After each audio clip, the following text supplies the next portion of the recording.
오늘은 우리 한국 민족의 고유 명절이죠. 어, 우리가 한국 민족의 절기 때마다 꼭 우리가 큰 의미를 가지고 모이는 것처럼 유대 민족에도 하나님께서 절기를 기억하라고 주신 세 가지 절기가 있습니다. 그 중에 오늘 나와 있는 한 절기가 바로 77절이죠. 77절.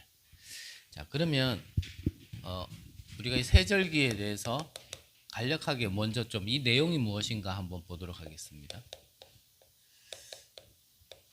자, 세 절기. 자, 첫 번째 절기가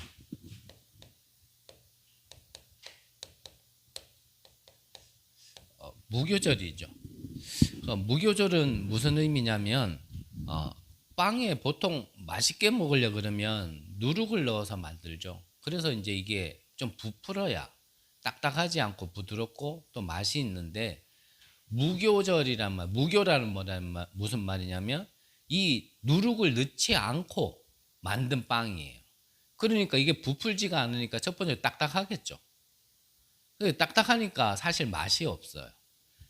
근데 이 무교의 장점은 뭐냐면, 무교병의 장점은 뭐냐면 오래 먹을 수 있는 겁니다. 누룩이 들어가 있지 않기 때문에 쉽게 상하지가 않아요. 그래서 맛은 없지만 오래 먹을 수 있도록 만든 게 바로 무교절입니다. 이 무교절의 시작이 뭐냐면, 우리가 가장 많이 들었던 이게 뭐냐면요, 이게 유월절입니다. 그래서 하나님께서 이 무교병을 먹고 이 유월절의 의미를 알고 하나님께서 이스라엘 백성들을 출애굽시켰죠. 그래서 출애굽시켰을 때 하나님께서 뭘 먹으라 그랬냐면, 너희들은 무교병을 먹으라, 만들어 먹으라 라고 했던 그 절기가 바로 이 유월절 무교절입니다. 첫 번째로. 그러면 이 무교절 이후에 무교절을 만들어 먹으라고 한 그 다음 날부터 숫자를 세서 하루하루 세서 50일이 되는 날이 언제냐면, 오늘 성경에 나와 있는 그게 77절입니다. 그게 왜 77이라 그러냐면, 무교병을 먹은 다음 날부터 일곱째 날을 숫자를 세면은 이게 50일 되는 날이 바로 이게 77절이에요. 그래, 50일 되는 날, 여기에서 우리가 힌트를 얻을 수 있죠. 오순, 오라는 건 다소도, 순이라는 건 열을 뜻하는 거거든요. 그래서 오순절이라는 거는 이 50 되는 날, 50일째 되는 날, 그날을 얘기하는 겁니다.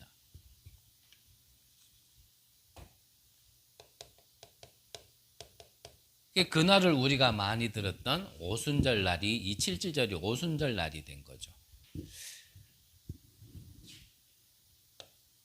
그래서 77절에는 어떤 의미가 있냐면, 이제 출애굽을 한 이후에 이스라엘 백성들이 이래 밀을 심었는데, 이 밀을 거둔 날이 바로 이 날이에요. 밀을 거둔 날. 그래서 이 오순절 날을 좀 또 다른 말로 하면 이거를 맥추절이라고도 얘기하죠. 맥추절. 말 그대로 이 보리를 거두었다. 그리고 나머지 하나가 뭐냐면, 이제 마지막으로 있는 수장절, 우리가 많이 들었던 수장절, 그걸 뭐라고 하냐면 초막절이라 얘기합니다. 그래서 이 초막절의 의미는 뭐냐면, 이제 광야 40년 동안 광야 생활했던 모든 것을 기억하면서 잊지 말라고 하나님께서 지키라고 했던 절기가 바로 이 초막절입니다. 그래서 이거를 우리는 이제 모든 걸 끝내고 가나안 들어간다, 이런 의미로, 이제 약속하신 그 땅으로 들어간다, 이런 의미로 수장절이라고 이제 얘기도 하죠. 그래서 다시 한번 말씀드리면, 유월절, 하나님께서 피 바른 날 출애굽을 시키시고 그때 무교병을 만들어 먹으라 했던 걸 기억하라는 걸 절기로 지켜라라는 거고요. 이 77절, 즉 오순절, 광야에서 하나님의 능력으로 살았다라는 걸 잊지 말고 그 광야에서 아무것도 없는 그들이 이 첫 번째 열매를 거두면서 그것을 기억하라고 지키라고 했던 게 바로 7.7절 오순절입니다. 자, 그러면 초막절은 아까 말씀드린 대로 이제 약속하신 땅을 들어가는 겁니다. 그러면 광야 40년에 모든 하나님께서 내주 인도 역사하셨던 걸 잊지 말고 이제는 약속한 땅으로 들어가는 것, 그거를 잊지 말라고 해서 수장절이라 얘기도 하고, 우리가 가을쯤에 우리가 절기를 드릴 때 이걸 뭐라 그러죠? 그렇죠. 이걸 보고 추수감사절이라고도 이제 얘기하는 거예요. 그래서 크게 나누면은 이 세 절기 가지고 유대인 민족들은 이제 계속 절기를 지켰는 거예요. 그래서 우리나라에 있는 이 절기와 이 하나님이 주신 절기는 영적 배경이 다르고 응답이 다른 내용이죠.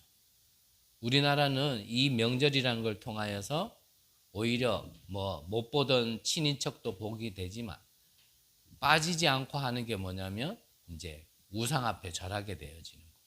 근데 우리는 우상 앞에 절하는 날이 아니죠. 이날은 하나님 앞에 정말 참된 예배, 참된 제사를 드리는 날이죠. 그래서 이 명절에 하나님께서 또 이 본문을 주신 것은 분명히 이유가 있지 않겠나라는 저는 생각을 합니다. 자, 그러면 서론적으로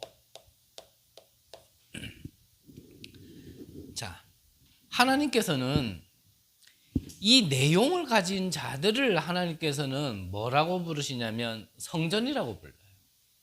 이 내용을 가지고 있는 게 성전이에요. 그러면 우리가 하나님께 구원받았다라는 것은 우리 자신이 영적인 성전이거든요. 내가 하나님이 주신 약속으로 빠져나왔고 하나님이 주신 능력으로 그 배경이 나의 배경이 되어져 있고 나의 미래는 하나님께서 약속하신 그곳에 갈 수밖에 없는 내용을 가진 사람은 바로 성전이죠. 그래서 결론을 먼저 말씀드린다면 하나님께서는 왜 이스라엘 백성들에게 성막부터 지으라고 했느냐.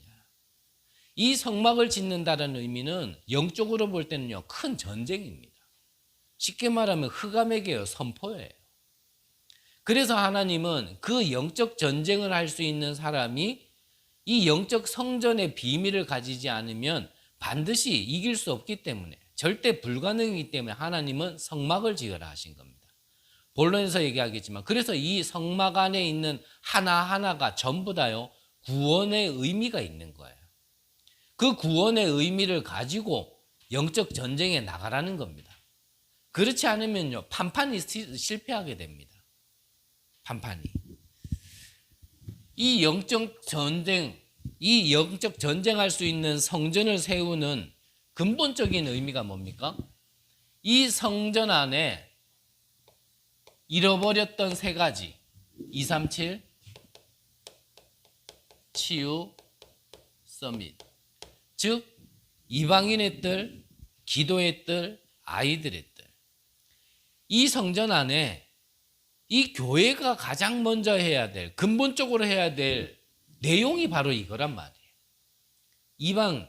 결국은 이방인 237 민족, 237과 5천 종족을 살릴 수 있는 하나님께서 처음부터 말씀하셨다. 만민, 열방, 땅끝, 세계복음화를 두고 이 교회는 근본적으로 방향을 잡아야 되고요. 치유, 결국 기도의 뜰과 후대를 세울 수 있는 이 서밋이 바로 성전의 근본적인 응답이고, 이걸 놓친 성전은 예수님께서는 채찍을 휘둘렀다라는 것.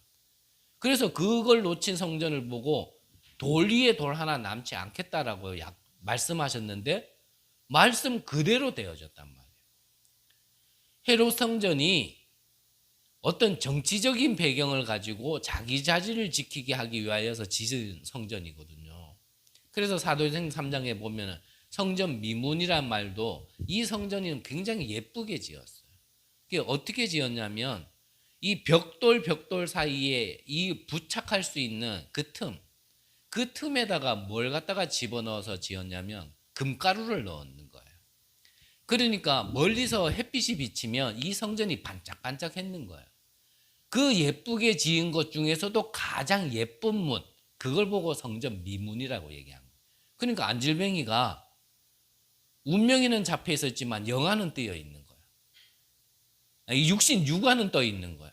그러니까 사람들이 가장 예쁜 문, 그걸로 가장 많이 다니는 거기에 자리를 잡으니까 이제 먹고 사는 건 어느 정도 해결됐겠죠.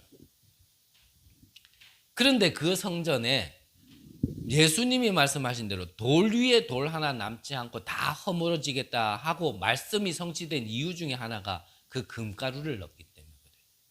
나중에 이 성전을 허물 때 멀리서 봐도 너무 예쁘거든요. 금이거든요. 그러니까 그 금을 다 발라내려고 돌 하나씩 다 떼낸 겁니다. 그래서 예수님 말씀하신 대로 돌 위에 돌 하나 남지 않고 다 무너진 게 그게 바로 헤롯 성전이에요. 육신적으로 봤을 땐 그렇지만 내용적으로, 영적인 내용적으로 보면 뭐가 없어서요? 이게 없었어요. 그러면 늘 말씀드리지만 우리 교회가 다른 거는 없어도 됩니다. 인간적인 사랑은 좀 부족해도 되고요. 뭐 시설적으로 좀 모자라도 되고, 모인 우리 멤버들이 좀 성격이 안 좋고 인격이 안 좋고 개성 강하고, 개성 뭡니까? 개 같은 성질, 좀 강하고 그래도 상관없어요. 그런 거 다 있어도, 그런 거 다 뭐 부족해도 뭐는 가지고 있어야 된다고요? 우리 교회 안에 이거 방향은 있어야 된다. 그래서 이걸 하나하나 만들 수 있는, 그리고 그걸 보면서 우리가 지금 준비해야 되는 거거든요. 이 성전을 이렇게 준비해야 될 이유가 뭡니까? 이유가. 왜 하나님께서는 이 성전 안에 이 237 치유 서밋이 없는 성전을 하나님께서 허물으셨을까? 지금도 일어나는 역사가 있죠. 성경에만 있는 기록이 아니라 지금도 일어나고 있는 일.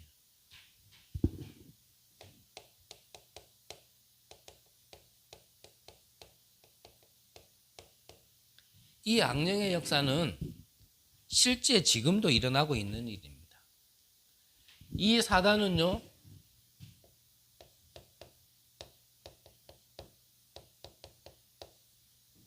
세상을 하나님의 것이 아닌 다른 걸로 장악할 수 있는 이 12가지 전략 아시죠?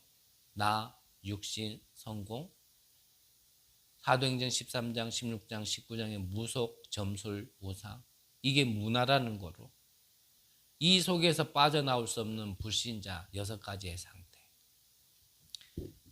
이걸로 지금도 사단은 역사하고 있단 말이에요. 지금도. 이게 성경의 기록이 아니라 지금도 일어나고 있는 일입니다. 누구를 통하여서요? 3단체를 통하여서. 시대 배경이 그때 성경의 배경과 지금 시대가 다를 뿐이지 그 영적인 흐름은 지금도 동일하게 일어나고 있단 말이에요. 동일하게.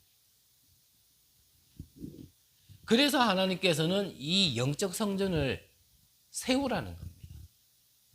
그 응답을 구원받은 자에게 먼저, 그리고 곳곳에다가 이걸 세우라는 겁니다. 그래서 빛을 비추라는 겁니다. 혼돈, 공허, 흑암 가운데 이 빛을 비출 수 있는 성전을 하나님께서는 세우시라는 겁니다. 그러니까 이 역할을 하지 못하는 성전은 문을 닫게 돼 있는 거예요. 이 역할을 하지 않고 교회가 다른 거를 자꾸 하니까 문을 닫을 수밖에 없는 겁니다. 그래서 하나님은 우리를 부르신 겁니다. 부르신 거예요.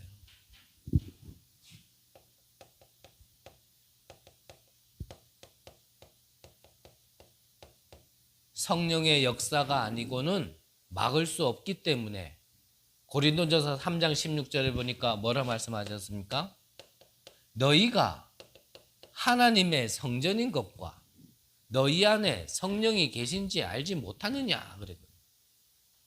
그러니까 하나님이 우리를 먼저요, 이 빛을 비출 수 있는 성전으로 먼저 부르신 겁니다. 그래서 베드로도 고백했잖아요. 우리를 어둠 가운데서 불러내어 이 기이한 빛을 비출 수 있는 선전하는 자로 우리를 부르렀다고. 이게 내가 비추는 게 아니거든요. 내가 이걸 받았으니까 비춰야 된다라고 생각하면 이것도 뭐 노력해야 돼요. 노력해야 된다. 내 안에 빛이 와져 있기 때문에 비춰지는 겁니다. 그래서 한 번씩 말씀드리지만 우리의 영은요, 반드시 가진 것대로 비춰지게 돼 있어요. 그래서 예전에 저는 항상 이래 트러블 메이커라 그랬잖아요. 내 영이 죽은 상태 속에서는 내가 막 그렇게 악한 행동을 일부러 하고 막 성격이 거칠고 막 그렇게 일부러 하지 않았는데도 이상하게요, 제가 가는 곳마다 계속 분란이 일어나요. 계속 분란이. 계속 문제가 생기고. 그래서 저는 그때 당시에는 어리기도 했지만 참 이유를 모르겠더라고요. 저는 뭐 이렇게 일부러 그런 거 아닌데 왜 내가 가는 곳마다 항상 이렇게 문제가 생길까? 이게 나중에 처음 교회를 갔는데도 똑같더라고요. 내가 이 비밀을 모르고 교회를 가고 이 참된 축복을 모르고 교회를 다니니까 갑자기요, 내가 그때 이제 혼자 이렇게 어린 나이에, 뭐 그렇게 어린 나이도 아니죠, 알고 보면. 그런 나이에 객지 생활을 이렇게 하다가 몇 년을 하다가 아무래도 뭐 완전 성인은 아니니까 좀 외롭고 힘들고 그랬을 거 아닙니까? 그래가지고 이제 그 서울에 계신 우리 큰형님 집에 연락을 해요. 몇 년 만에 연락을 해서 이제 좀 쉽게 말하면 교제도 하고 좀 이렇게 같이 지내고 이러는 시간이 있었거든요. 제가 거기 지낼 때 교회를 처음 나가게 됐었는데 제가 교회를 다니면서 조금 은혜를 받으니까 이 안 싸우던 이 형님네가요, 막 그때부터 막 싸우기를 시작하더라고요. 부부 싸움을 막 하는데 그냥 싸우는 정도가 아니라 이래 농문을 열면 이게 농 안에가 보여야 되는데 벽이 보여요. 싸우면은 이 농을 갖다가 다 끄집어내가지고 밟아가지고 깨가지고 겉으로 볼 때는 멀쩡한 것처럼 보이는데 문 열면 뒷판이 없어가지고 그냥 벽이라. 문 열면은 그냥 벽이 보여요. 앞에만 이렇게 위장해 놓은 거지. 나중에는 싸우다가 막 성경책을 찢으면서 싸우더라고요. 그래서 나도 진짜 비밀을 모르니까 왜 내가 가는 곳마다 이러지?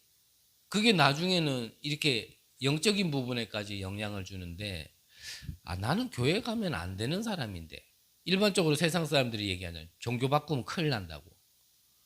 어떤 그런 배경이 저에게도 있었나 봐요. 그때만 해도 내가 교회 가면 안 되는 사람인데 내가 교회를 가가지고 이렇게 되는구나, 이런 생각까지 막 올 만큼. 그때만 해도 진짜 이 비밀을 몰랐죠. 오늘 아침에요. 오늘 아침에 한 렘넌트밖에 없네요. 한 렘넌트 예배 전에 이제 교회 오자마자요, 막 삼각김밥 들고 오고 막 그럴 때 눈이 초롱초롱하더라고요. 그냥 막 신나게 막 한 개 먹더니 한 개 더 먹어도 되냐 그러면서 막 한 개 더 먹고, 그러더니 이제 어른들이 예배 준비한다고 이제 다른 거 준비한다고 이제 슬슬 저 안에서 나오니까 그때부터 더 밝은 초롱초롱한 눈빛으로 틈만 가지면 기회가 왔다, 이제 휴대폰 볼 시간이다 이러면서 초롱초롱하던 친구가요, 예배 시간이 다 돼서 이제 나오라 그러니까 갑자기 요 소파에 앉더니 갑자기 눈이 이렇게 되는 거예요. 그때부터 졸립니 뭐하니, 너 어제 일찍 잤는데 왜 졸립니, 그러니까 몰라 그러면서 계속 졸린 거예요. 그래서 얘기를 했죠. 너 하나님이 살아계심을 믿냐? 네가 사단이 살아있다는 걸 믿냐? 그러니까 걔 나이에 또 영적인 어떠한 시간표 속에 그게 쉽게 이해 안 될 수 있겠죠. 그러면 좀 더 쉽게 접근해 보자. 네가 하나님이라면 사람들에게 어떻게 할 것 같아? 네가 사단이라면 사람들한테 어떻게 할 것 같아? 이 말을 하고 조금 예배 전에 잠깐만 나와서 한번 생각해봐. 나 이 말을 했거든요. 근데 그 말 듣자마자 화장실 가가 대성통곡을 한 거예요. 우리는 가나안 땅에 들어갈 수 없다. 우리는 가나안 땅에 들어갈 수 없다. 막 이러면서 대성통곡한 이스라엘 백성처럼 대성통곡을 한 거예요. 그러면서 갑자기 전부 다 다른 사람들이 나와보고 애 때렸냐 그러면서 나는 계속 오해받고 난 계속 욕먹어요. 나 아무 짓도 안 했는데 때리냐? 안 때렸다 그러니까 아이 그렇지 않고선 저럴 수 없다 이러면서요.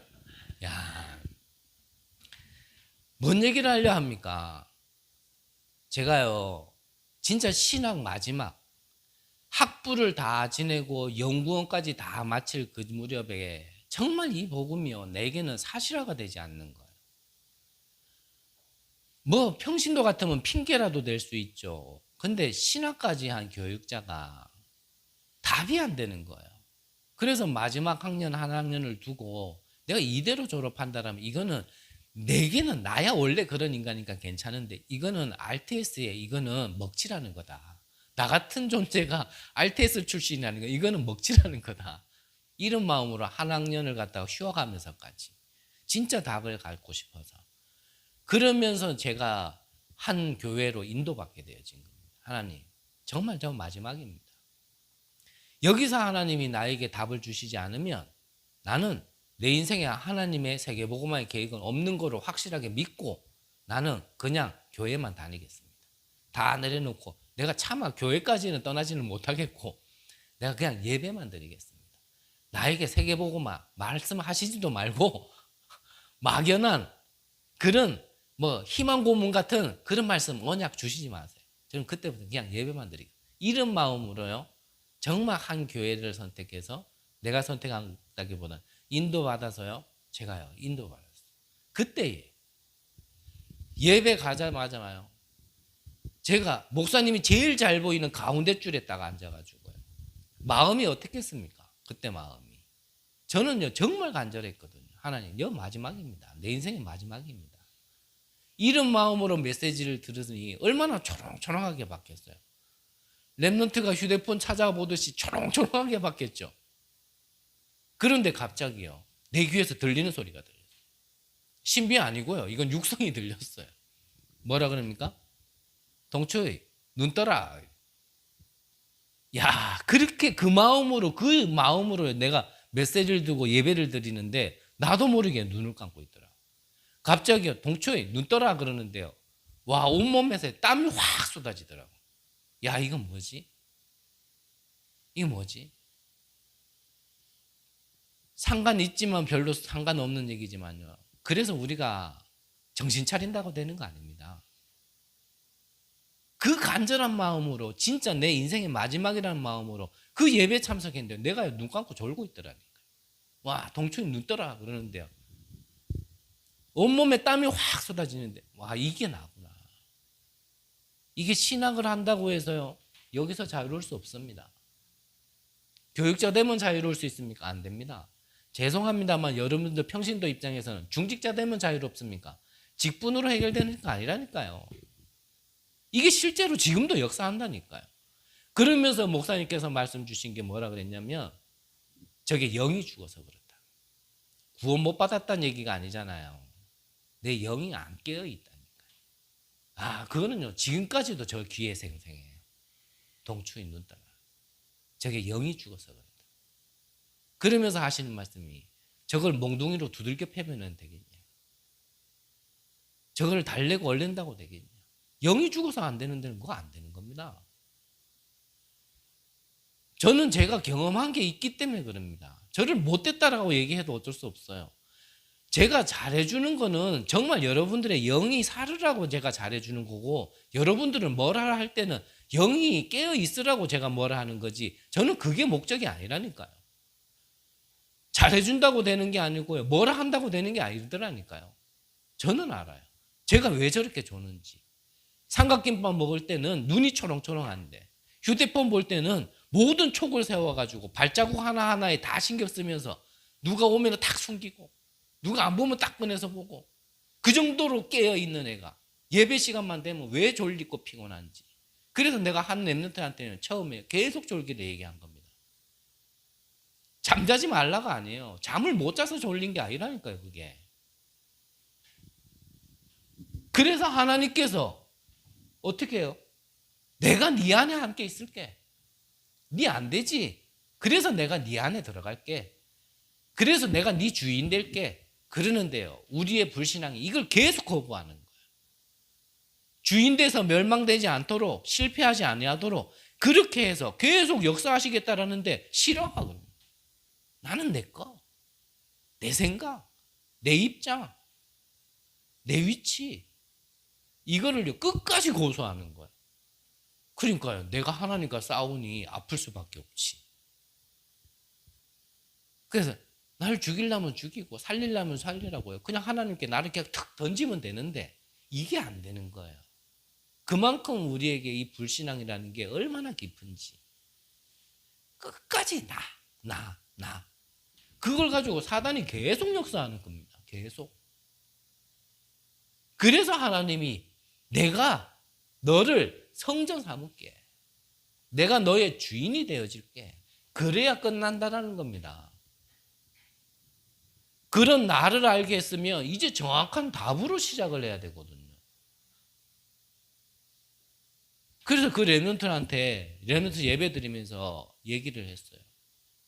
제가 어렸을 때 본드를 가지고 놀다가요, 이게 본드가 손에 묻어 손이 떡 달라붙은 거예요. 근데 지금은 뭐 성인이 되니까 가죽이라도 조금 더 그때보다 두꺼웠지. 그 야들야들한 거에 본드가 떡 달라붙어 이게 떨어집니까? 안 떨어져요. 그럼 평생 이래가 살아야 됩니까? 그건 아니잖아요. 정상으로 움직일 수 있는 걸 왜 장애자처럼 사냔 말이에요. 그러면 정상으로 살려면 어떻게 해요? 좀 아프지만요, 뜯어내야 되는 겁니다. 플라스틱이에요. 불 붙여가 놀다 보니까 너무 모르니까 이 플라스틱이 녹아가 내 살에 드드득 붙었어. 뜨겁고 아프잖아요. 있으면 안 되잖아요. 그거 떼낸다고 떼는데 살이 뚝뚝뚝 떨어져요. 아프더라도 떼내야 할 건 떼내야 되거든요. 내가 내 주인 돼 있고 사단이 계속 역사할 수밖에 없는 불신앙을 내가 떡 이렇게 갖다 붙여놓고 그걸로 싫어, 뜯어지면 아파. 그러면 답 없는 거잖아요. 거기다 대고 그래 많이 아프지 답 됩니까? 안아주면 그거 답 됩니까?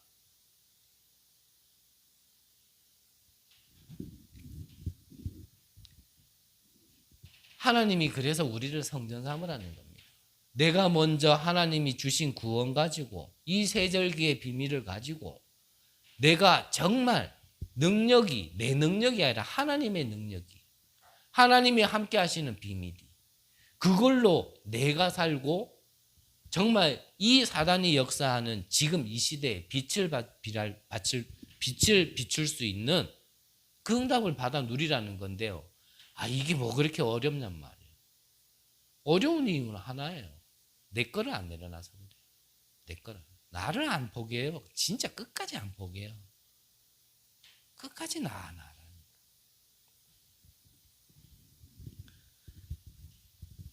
성령이 우리 안에 함께 하시면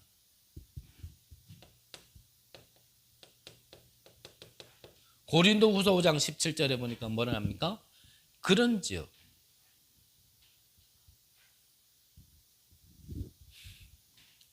하나님이 우리가요 그리스도 안에 있으면 새로운 피조물이라고 그랬습니다. 오늘 2부 예배가 있으면 로마서를 또 이제 보겠지만 다음 주에 그러면 보겠지만 우리가 죄의 종일 때는 죄를 지을 수밖에 없습니다. 하지만 우리가 의의 종이면 우리가 죄를 지을 수 없다라는 걸 얘기합니다. 우리가 새로운 피조물이 되어졌다. 구원을 받은 자가 죄를 지을 수 있느냐? 예, 지을 수 있습니다. 근데 그 죄는 하나님께서 끝낸 죄입니다. 또 말씀드릴까요? 구원 못 받은 자에게 문제는 재앙입니다. 하지만 구원 받은 자에게 있는 문제는 축복 주시려고 하는 거예요. 그러니까 구원부터 이게 정리가 안 돼 있으니까 힘들 수밖에 없는 거죠. 구원이 정리가 안 돼 있으니까 문제 오는 것마다 문제 삼아서 뭔가를 하려고 그러니까 안 되는 거예요. 여러분들 가서 맛있는 거 먹어야 되고 빨리 맞춰야 되기 때문에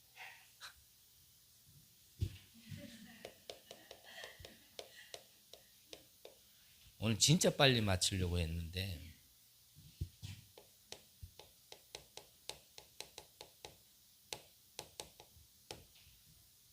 6월절. 이 6월절을 통해서만 내 과거에서 빠져나올 수 있습니다. 과거에서. 즉, 이 6월절을 통하여 하나님께서 우리를 구원시켜 주셨다라는 얘기는 뭐죠? 앞서 말씀드린 것처럼 하나님이 내 주, 내 안에 주인으로 계신다라는, 내 안에 주인으로. 그래서 내가 능력이 있어서가 아니죠. 하나님이 주인 되어진 그 비밀을 가지고 먼저 응답받는 게 뭡니까? 그게 출애굽의 비밀이에요. 출애굽. 애굽에서 섬기던 10가지 우상, 그거를 하나님께서는 박살낸 기적, 그게 바로 6월절이란 말이에요. 앞서 말씀드린 것처럼 내게 집착되어지고 내게 깊게 뿌리내진 불신앙은 내가 뜯어낼 수 없습니다. 그래서 이 비밀만으로 되는 거예요. 400년 동안 노예된 이스라엘 백성들이 아무리 수고하고 노력해도 벗어나려고 바둥바둥 대도 벗어날 수 없는 겁니다. 그래서 하나님이 언약을 주신 겁니다. 그 첫 번째 언약이 바로 6월절의 언약이란 말이에요. 피제사, 희생제사. 그러니까 이 구원과 상관없는 바로왕은 이 말을 못 알아듣는 거예요. 우리가 희생제사를 지내려고 사흘길쯤 가게 하소서 하라고. 그러니까 바로왕이 뭐라 그래요? 못담시 그렇게 먼데 가노? 여기서 드려. 그 제사가 뭔데? 못 알아듣는 겁니다. 못 알아들어요. 이 6월절에 하지만 비밀을 아는 자는 애굽에서 빠져나오는 겁니다. 애굽에서.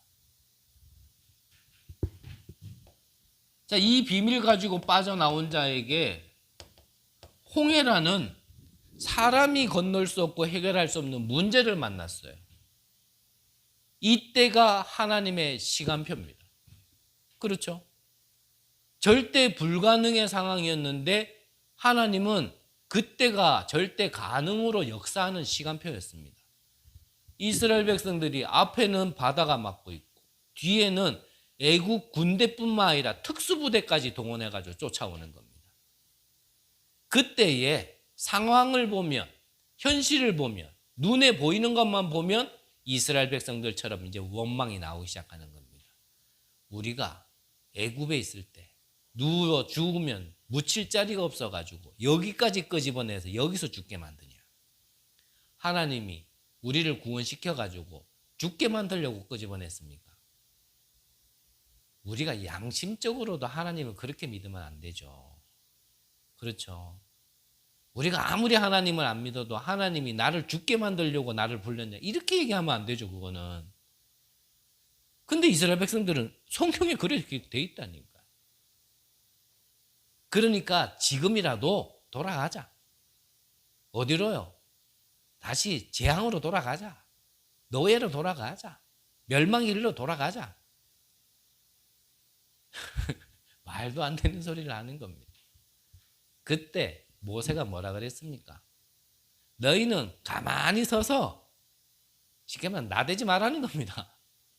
나대지 말고 가만히 서서 오늘날 너희를 향하신 하나님의 구원을 보라. 출애굽은 했지만 구원의 내용을 모르니까요. 하나님께서 구원이 뭔지를 다시 한번 확인시켜 주는 겁니다. 언제요? 나의 절대 불가능한 문제에서. 그게 하나님 시간표라니까요. 그걸 문제로 봐버리니까 힘들지. 그리고 나서 모세가 바다를 향하여 어떻게 해요? 발을 내디디니까 바다에 길이 나버렸어요. 있을 수 있는 일입니까 이게? 우리가 성경을 소설로 읽으면 안 되잖아요. 이건 사실이잖아요. 바다에 길이 났어요. 우리는 길이 없다 하는데, 나는 앞이 안 보인다 하는데, 나갈 길이 없다고 얘기하는데, 더 이상 할 수 없다 얘기하는데, 그때에 하나님은 길을 냈다니까요. 하나님 믿으시길 바랍니다. 믿으셔야 돼요. 나는 못한다 그때에 하나님이 길을 내셨다니까요. 그게 하나님의 시간표예요. 여기를 건넌, 홍해를 건넌 이스라엘 백성들에게 또 하나님이 확인시켜 주는 겁니다. 만나와 메추라기, 너희 구원받은 하나님의 백성이 먹을 것 때문에 고민해야 될 그런 존재가 아니라는 겁니다. 우리가 먹을 것 때문에 고민해야 될, 그것 때문에 내가 일을 해야 되고, 그것 때문에 내가 숨을 쉬어야 되고. 그래서 유 목사님 예전에 말씀하셨잖아요. 우리가 인분 제족이냐? 우리가 이 땅의 쌀을 다 먹어치울 사명을 가지고 태어났느냐? 우리가 그런 존재입니까? 그러면 예수 안 믿고 잘 먹는 저들이 더 축복받은 거지. 그래서 예수님이 그게 복이 아니야 라고 얘기한 겁니다. 그게 뭔 복이에요? 우리 근데 그거 부러워하잖아요. 좋은 집, 좋은 차, 내 쓸 거 마음껏 쓰고, 그래도 신앙 양심 좀 있어가지고 그것 가지고 좀 헌금 좀 하고, 그 사단의 밥상에서 떨어지는 그 찌꺼기 받아가지고 우리는요 세계 선교한다고, 세계 복음 한다고 지금 외치고 있다니까요.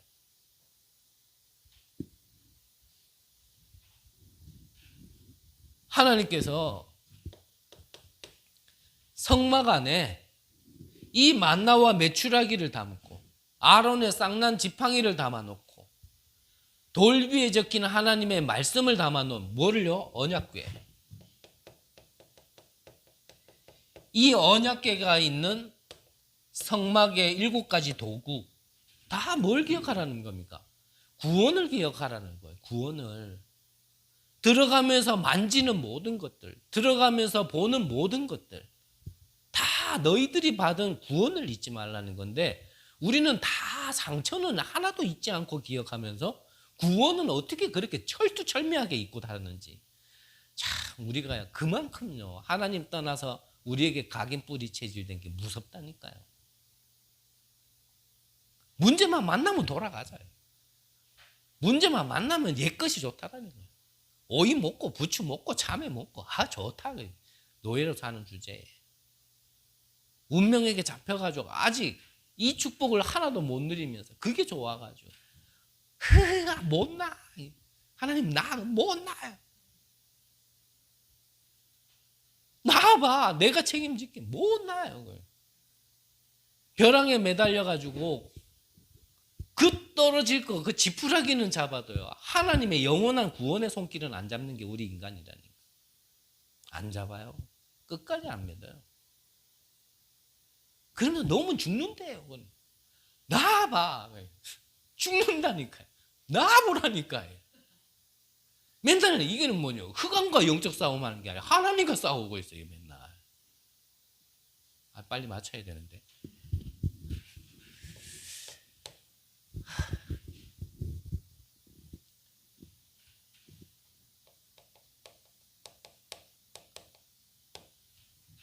오순절.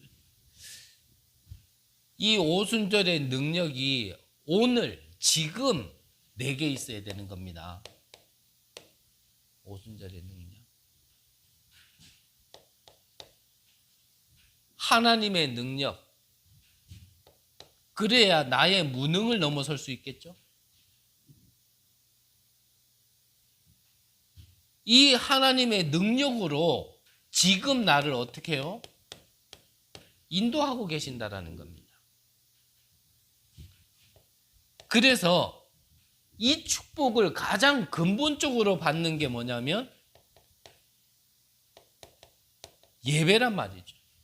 그래서 구약에는 절기로 지켜라 그랬던 이 제사. 그래서 성막이, 성전이 교회가 되어졌단 말이에요. 교회. 이 의미를 알고 교회의 소중함을 알아야 되고 예배의 소중함을 알고 그래야 드리는 것이 진짜 예배입니다. 예배 가보자. 가서 뭐 할 겁니까? 차라리 그 시간에 쉬지. 이 의미를 모르니까 뭐 예배 그거 드리면 되지 뭐. 심지어는 드리면 나아요. 전에는 뭐라 그랬냐? 예배 보러 가자 그래. 예배가 무슨 쇼입니까? 보러 가게. 내가 뭐 동물원 원숭이입니까? 저를 보러 오게. 안 그래요? 내가 원숭이처럼 생겼습니까? 원숭이보다 좀 낫지 않나요? 예배를 뭘 보러 갑니까? 진짜 하나님께 드려야 되는 거지. 뭘요? 나를 드리는 겁니다. 내 모든 걸 드리는 거예요. 내 시간 드리고, 내 물질 드리고, 기도 드리고, 찬양 드리고, 내 생각도 드리고, 내 입장도 드리고, 내 기준도 드리고, 그래서 하나 받는 겁니다. 하나님 말씀. 그 말씀이 내게 기준 될 수 있도록.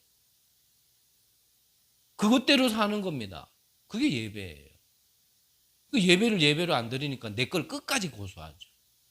말씀을 파고 들어가면서도요. 내 생각대로. 내 입장대로. 은혜 됐다. 뭐가 은혜 됩니까? 내 감정에 맞아야 은혜 됩니다. 내 입장에 맞아야지. 아, 나 오늘 뭐 은혜 되네. 나를 좀 알아줘야 아이고 그래도 목사님 뭐 오늘 기도하면서 예배 좀 준비했는갑다. 나한테 조금 듣기 싫은 소리, 쓴 소리, 아픈 소리 하면은 또 찌르네. 그러면서 문 열고 쾅 닫고 나가고. 근본적으로 이 예배를 두고 그래서요. 중직자를 세운 이유가 뭡니까? 사도는 말씀과 기도에 전무하라. 정말 이 예배가 살아날 수 있도록. 그래서 저는요. 사실 저도 부족한 시간표 속에 그러는 거지만 주일 전날은 그래서 자고 싶어도 저는 잘 수가 없어요. 저는 좀 부족한 사람이 맞기 때문에 정말 하나님께서 이 예배를 통하여 하나님 주실 말씀이 여러분들에게 꼭 필요한 말씀 맞는가? 사실 메시지를 그때 준비하는 거 아닙니다. 메시지를 그때 준비하면 되겠습니까? 그걸 계속 질문하는 거예요. 정말 이 말씀이 이 강단을 통하여 더럽고 언약으로 붙잡아야 될 여러분들에게 하나님이 하신 말씀이 맞는가? 계속 저는요 그 질문하고 그 고민하는 거예요. 계속.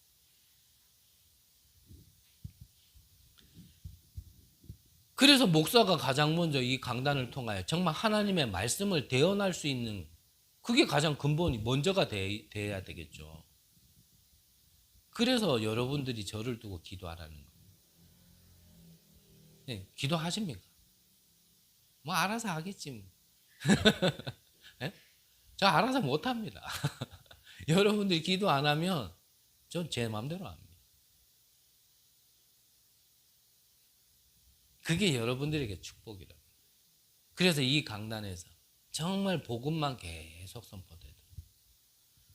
저희 그래서 우리 교회 이름을 임마누엘 언약교회 하기 전에 정말 제가 이렇게 훈련 여정 속에 있을 때 정말 이 교회 이름만큼은 너무 좋다라고 들었던 교회 이름이 있었어요. 그게 뭐냐면 복음 가득한 교회. 너무 좋다. 듣는 순간은요. 너무 좋더라고요. 그냥 복음 가득한. 죄송하지만 그 교회에 성기 담임으로 계시던 목사님 다락방을 나가시는 바람에 제가 좀 생각을 해서 그렇지 정말 교회 이름 너무 좋다. 복음 가득한 교회.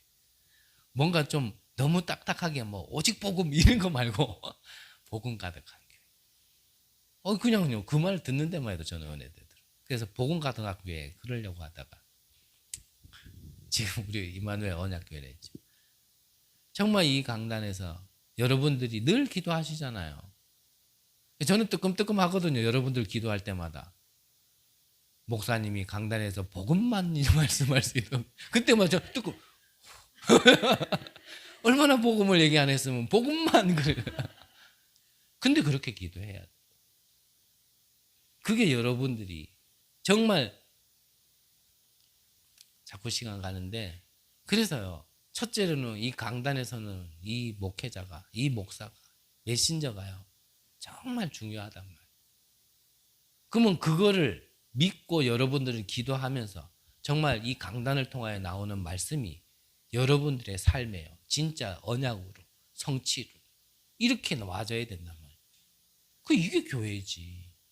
우리가 살아야 바깥에도 살리고 빛을 비출 거 아닙니까? 우리의 썩은 빛을 자꾸 비추면요, 우리 가는 곳마다 다 망해요. 저는 예전에 그런 사람이었다니까요. 우리가 살아가지고 우리의 영에 막 향기가 나야 그 향기를 맡으면서 막 달려들지. 다른 향기 뿌리면요, 똥파리 붙는다니까요. 썩은 데는 똥파리 붙어요. 똥파리 붙는 걸 또 좋다고 이렇게 간 거예요.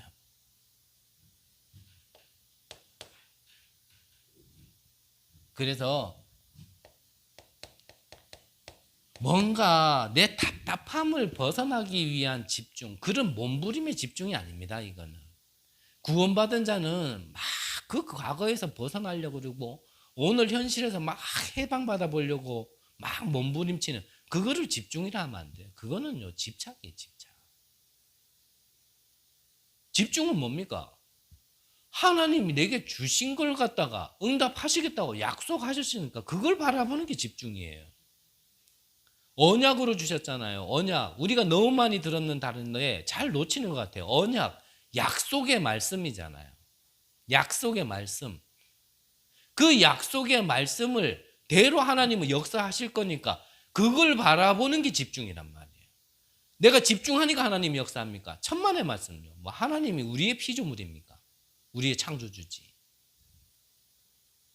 하나님이 언약대로 역사하실 걸 바라보는 게 집중이란 말이에요. 성령 인도는 뭡니까 그러면?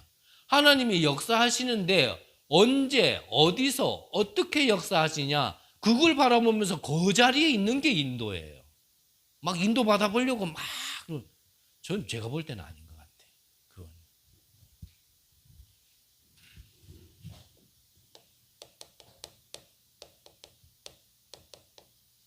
수장절.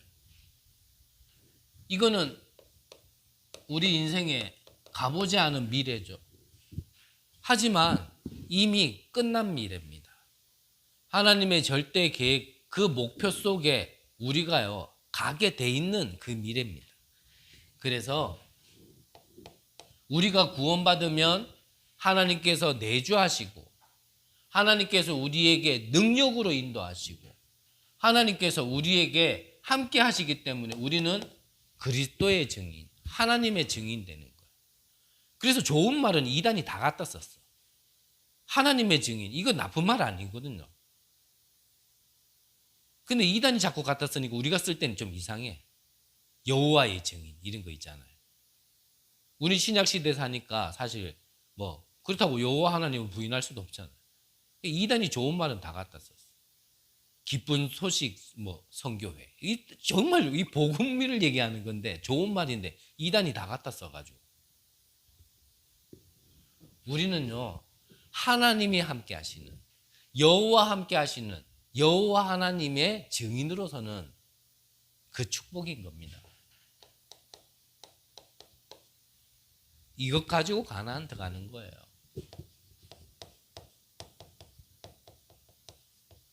열 정탐꾼은 못 들어간다 했지만 믿음을 가지고 언약을 가지고 전달했던 두 정탐꾼은 믿음대로 응답받았습니다. 가나안 땅은 모세도 못 들어갔어요. 아론도 못 들어갔어요. 하지만 누가 들어갔습니까?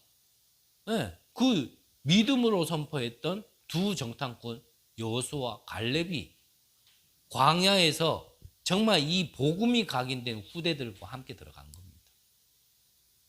후대들과 함께. 그게 우리의 미래입니다. 여기 가서 뭐 하라고요? 만민, 열방, 땅끝,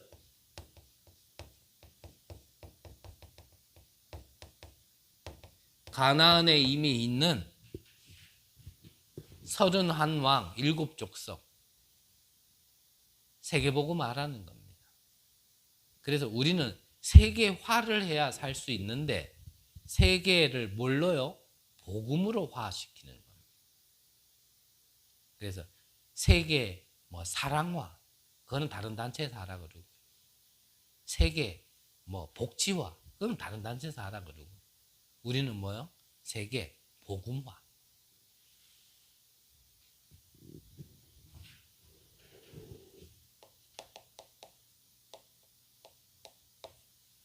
이 6월절을 통하여서 그래서 이제 광야 생활을 끝내고, 이게 뭡니까? 제가 들을 때는 그래 들려요. 이게 원단 일각 메시지. 하나님의 시간표. 뭐라고요? 절대 불가능에서 절대 가능. 저는 이게 이강으로 들려요. 하나님의 것. 뭐죠? 무한한 능력. 그러면 아마 이번에는 보통 상강으로 했는데 다음 날이 주일날이었으니까 상강을 안 하셨겠지만, 제 생각엔 상강했다면 이거 하셨을 거예요. 우리 미래에 대한 반드시 정복할 내용. 그래야 진짜 인생이 끝나는 거잖아요. 그러면 우리는 이 비밀 가지고 영적 성전으로 세워진 부름받은 우리가 영적 전쟁을 하는 겁니다. 자, 고유명절이라 하지만 영적으로 보면 귀신이 판치는 날이 오늘입니다. 희한하게도 다를 때도 그러지만요, 이 명절 때요 사단이 역사하는 게 좀 두드러지는 게 있어요. 꼭 보면 이때 뭔가 자꾸 일이 더 터져요. 더 터져요. 그래서 이 영적 전쟁을 할 수 있는 나부터 살리는 다락방, 여러분들이 응답 받으시라는 겁니다. 내가 살고 있으면 오늘 여러분들이 돌아가면 만나게 되겠죠? 친인척들, 여러분들의 가정과 가문 살릴 수 있습니다. 더 나아가 공동묘지 속에서 터를 잡고 살아온 우리 경주, 어제 핵심 메시지가 없는지를 깜빡하고 다 준비해놨는데 아침에 한 권사님이 오셔가지고 메시지가 있는 줄 알고 왔다가 뭐 자꾸 영상에서 산업선교 메시지를 안 하고 뭐 원단 메시지 1강이 막 나오고 그래요. 그래서 내가 채널을 잘못 찾았나, 그래 나가가지고 다시 들어가 봤는데도 그걸 하는 거라. 이상하다 싶어 봤더니 연휴라고 없는 거예요, 메시지가. 그래서 권사님께서 뭐 이왕 이래 된 거 포럼이나 합시다 이래가지고 포럼을 쭉 얘기하시는데, 그냥 저는 하나가 들렸어요. 권사님은 권사님께서 지난날 이런 지난 과거, 그러면서 오늘 이 미래 응답을 쭉 얘기하시고 인도 받은 거 얘기하는데, 저에게는 뭐라고 들리냐면 그냥 하나가 들렸어요. 왜 하나님께서 나를 목사로 부르셨을까? 목사로 부르셨으면 다른 지역에서 사역해야 되는데도 왜 경주에서 사역을 해야 될까? 개척을 한다 하더라도 저의 모든 배경을 보면 사실 경주가 아니라 다른 데서 하는 게 맞거든요. 그것 가지고도 이해가 안 돼가지고 의아한 사람들이 많거든요. 그 왜 경주에서 하냐? 누가 아는 사람이 있냐? 뭐 누가 있냐? 그 여기서 하면 이렇게 있고 후대도 있고 뭐도 있고 이렇게 다 도와줄 건데, 아니 말로 내가 개판을 쳐도 다 이해해 줄 사람들이 거기에 쫙 다 있는데 왜 경주에서 하냐? 근데 저는 어제 내가 개척을 경주에서 해야 되는 이유, 저는요 권사님 말씀 쭉 듣는데 그래, 지금도 이렇게 역사하는, 실제 역사하는 이 경주에서 내가 있어야 될 이유, 내가 특별하다 이 말이 아닙니다. 내가 우리 교회가 왜 경주에서 시작해야 되는지, 저는요 그게 하나가 쭉 들렸어요.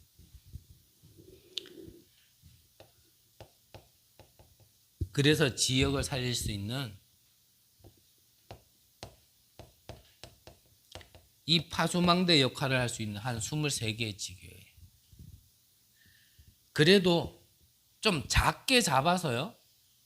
경주 시민이 한 번쯤은 다 영접한다가 아니라 복음은 들을 수 있을 만한 한 230개 한 다락방 정도. 이게 파수망대거든요. 더 기도하게 되더라고요. 더. 하나님께서 우리에게 세계 살릴 수 있는 비밀을 구원받은 자에게 함께 줬습니다. 이미 주신 겁니다. 그 비밀이 바로 세절기의 비밀입니다. 내가 구원받을 때 하나님이 주신 것이 무엇인지만 정확하게 알고만 있어도 흑암은 무너지게 되어 있습니다. 내가 그것만 알고 있어도요, 빛은 비춰지게 되어 있습니다. 그게 작년 한 해 우리가 이도받았던 24입니다. 그러면 그걸 알고 있는 자, 그곳에서 하나님이 역사하는 게 25입니다. 올 한 해에 꼭 이 응답 받으시기를 바랍니다. 세절기의 비밀 가지고 정말 경주복음화, 세계복음화 하는 곳에 쓰임받는 제자로 응답 받으시기를 간절히 기도합니다. 기도하겠습니다. 하나님, 감사함을 드립니다. 우리를 어둠 가운데서 불러내어 이 빛을 선전할 수 있는 자로 우리를 축복하시니 감사를 드립니다. 시대를 바꿀 수 있으며 흑암을 무너뜨릴 이 세절기의 비밀을 우리의 평생에 누리고 잊지 아니하도록 하나님께서 인도하여 주옵소서. 감사를 드립니다. 살아계신 예수 그리스도의 이름으로